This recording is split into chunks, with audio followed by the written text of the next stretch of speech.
This is the building that my first 8 years of schooling was in. It was built on the Grand River and Dolan Township line. And in the 30s, during the Depression, they decided to improve the road, which is now Smoke Road, which runs north and south. The building was located north of 267th Street. Smoke Road is about 5 miles due west of Harrisonville. So they decided to move it, and they hired a fellow out of Peculiar, Missouri to move it, and his name was Charlie Hughes. And lo and behold, Charlie Hughes happened to be my wife's grandfather. And they jacked it up and put it on skids, and the minute book that I read when they moved it, he moved it with his Whippet automobile. The district was divided up between 3 districts. The consolidated districts. Part of it went to the what is now Raymore Peculiar District. Part of it went to the Midway District, and of course, part of it came to the Grand River, to the Cass R9. The Grand River side of it came to the Cass R9 school district. I was setting forms on a sidewalk in 1999, and Gene Bear, at that time, was working for the city of Harrisonville in the Parks Department. And he came by and he said, "John, they're getting ready to bulldoze your old school down." The owners lived in Arizona. I called them, got permission to dismantle the school. I had always dreamed that this district needed a living history classroom to understand just a little bit about the heritage of this county. And anyhow, I took a crew out there, dismantled it, not having a clue where we was going to put it for sure, and brought it in on farm trailers and stored it in my warehouse. Went to the school board and got permission to locate it over at the McEwen Elementary School, where it's at today. The siding on the house and the interior, most of it we could not use because of lead paint. We had to keep everything environmentally friendly. Also, the Cass Career Center construction trades class participated in putting this building together. And in recent weeks, I have met 3 different men that have said to me they was part of putting that together and want to know how it was. 2 of them are still in the construction trades.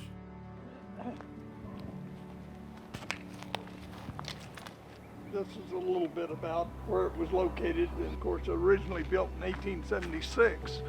And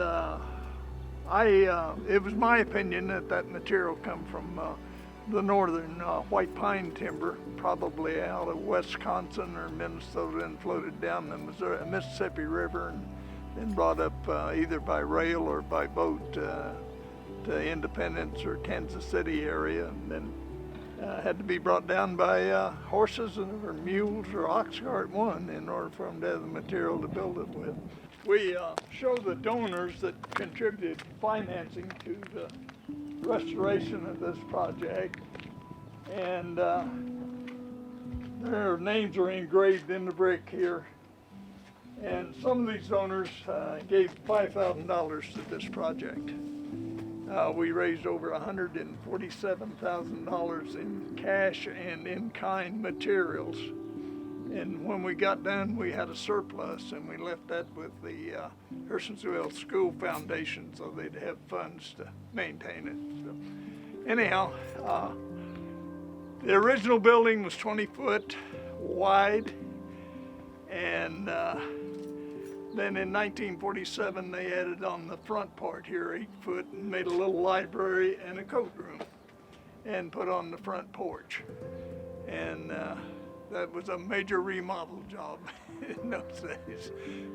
But anyhow, I got to enjoy it for the 48-49 school year, my 8th grade year. Okay, these are some of the desks that showed up when we asked for desks for the schoolroom, and this is some of the restoration. Here's one that we didn't restore. We just left natural and of course, you notice that some of the desks are double desks, some are single desks, some are smaller, some are larger, of course, to fit the different age group children. Put out a notice that we needed school desks, and unbelievable amount of people called and said, we got a desk for you. And then a fella that I had known in the automobile business volunteered to clean them all up and refinish them. So those desks, if you visit that building, you'll find initials carved into those desks in several different places and stains on them. You'll notice that everything in here is lumber lined. Back in 1800s, when they first built the school, where they didn't have availability of plaster or anything, so they lined it all with lumber. And we had to duplicate that.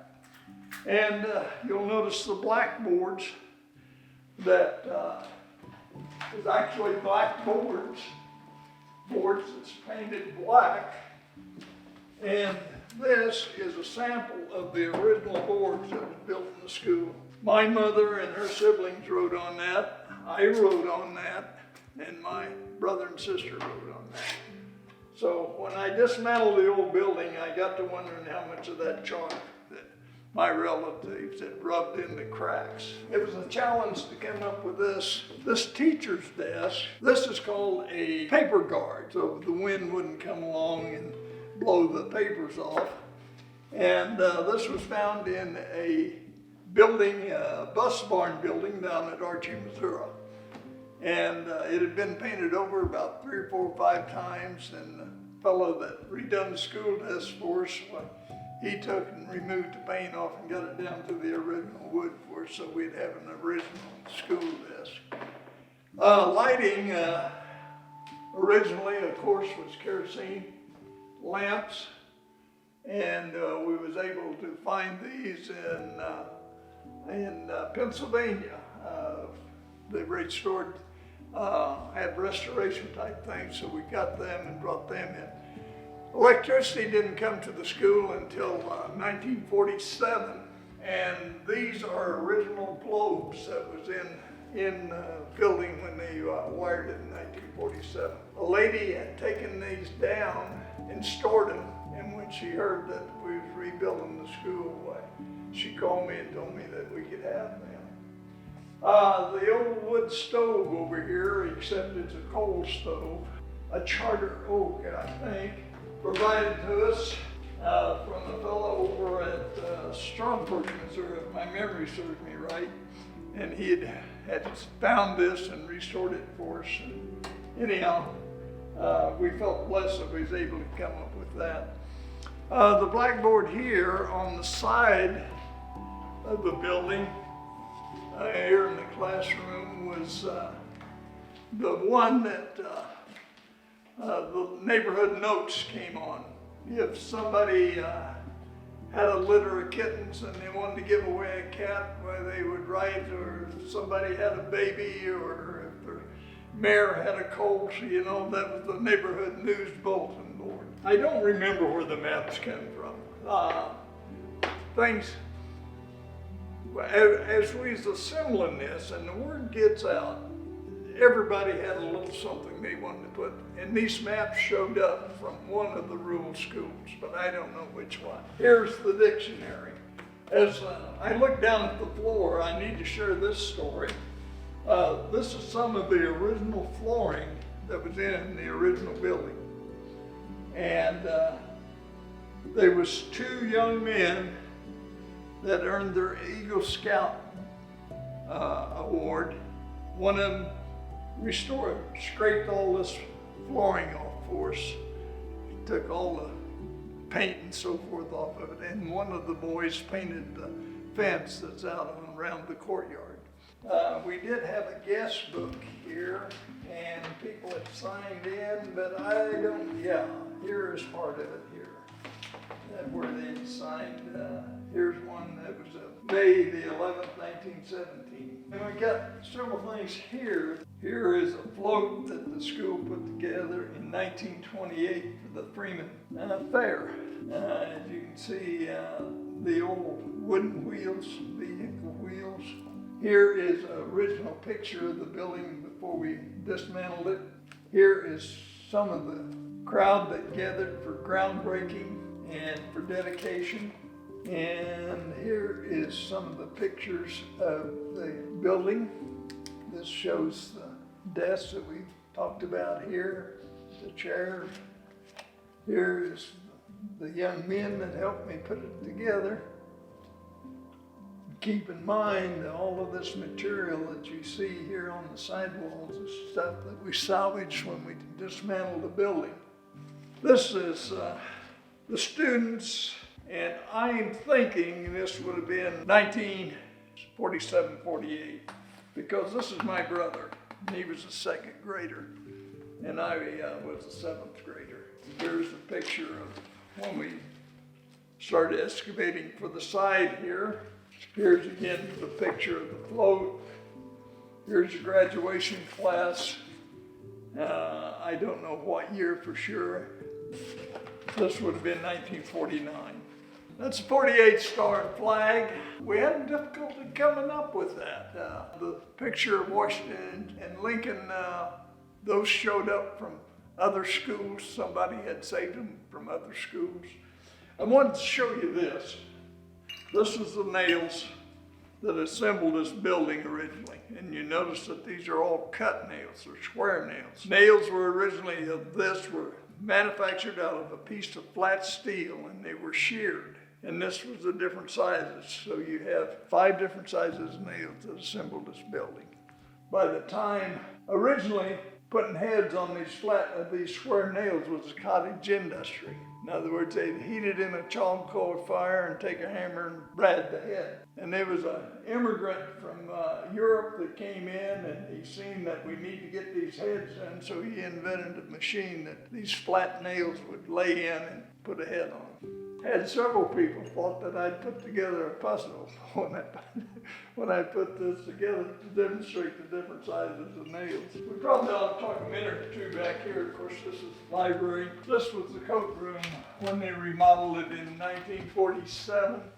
And it basically was just like you see it here. And this was the water cooler. Somebody poured a bucket of water in there.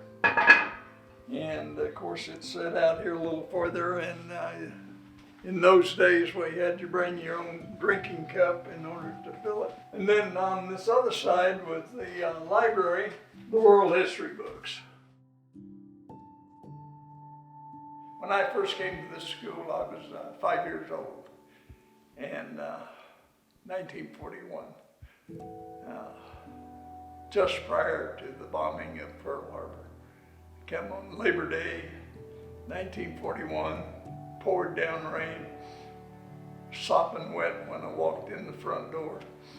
And anyhow, then of course on December the 7th, bombing of Pearl Harbor. And I had just turned 6 years old. I lived a mile east of the school as a lad, and a quarter of a mile north. So most of the time I went through the field. And my folks had bought me a pony to ride. I recall when that pony arrived on the farm, I was a first grader, and I was really excited about the fact, and my folks paid for that pony with 5,000 pennies. That's $50. That was an awful lot of money for a pony, but anyhow, that was my transportation. That pony had a colt, and then her colt was my transportation for several years. And but the point I wanted to make about the ponies was that we had a pony barn at Rockford School, and it was 20 foot square, built by 3 men, and the minute book said that 2 of those men, it took them 3 days to put it together. 2 of those men got $8, and 1 man got $9 because he knew how to cut rafters. And that kind of inspired me to want to learn how to cut rafters. You got $1 more. Back to the Rockford School, I had mentioned to you it was on a hilltop. Boy, in the wintertime, we had a great time. We always managed to cheat the teacher out of 30 minutes time during the noon hour. We'd get down below the hill and act like we didn't hear the bell and slide some more. Cass County had at one time over 130 schools in it, rural schools. The idea was to locate them within 2 miles of the farthest person in the district. So when they walked to school, they'd only have about 2 miles to walk. Anyhow, we located the schools in brick here on the map, and this courtyard represents a duplicate size of Cass County. And over here, of course, is the Harrisonville school system, Harrisonville district, right here. And here is where Rockford School sat. That was the school I attended, and my mother and her siblings attended there, and my wife attended here at Pleasant Ridge School, District 93. I was District 92, and when she was a 7th grader, why, they closed that school down and sent her to Peculiar. And of course, I went all 8 years, and Rockford was not closed down until 1957. But anyhow, we lived within 3 miles of each other and never met until we was 18 years old, because she went to one school district and I went to the other. So you'll find schools where former students have placed their name beside the school they went to. There's some schools that there's no student bricks next to because the schools closed down earlier and those people are gone. There's several things you can just go on and on about on what all is in this room that was part of education 100 years ago.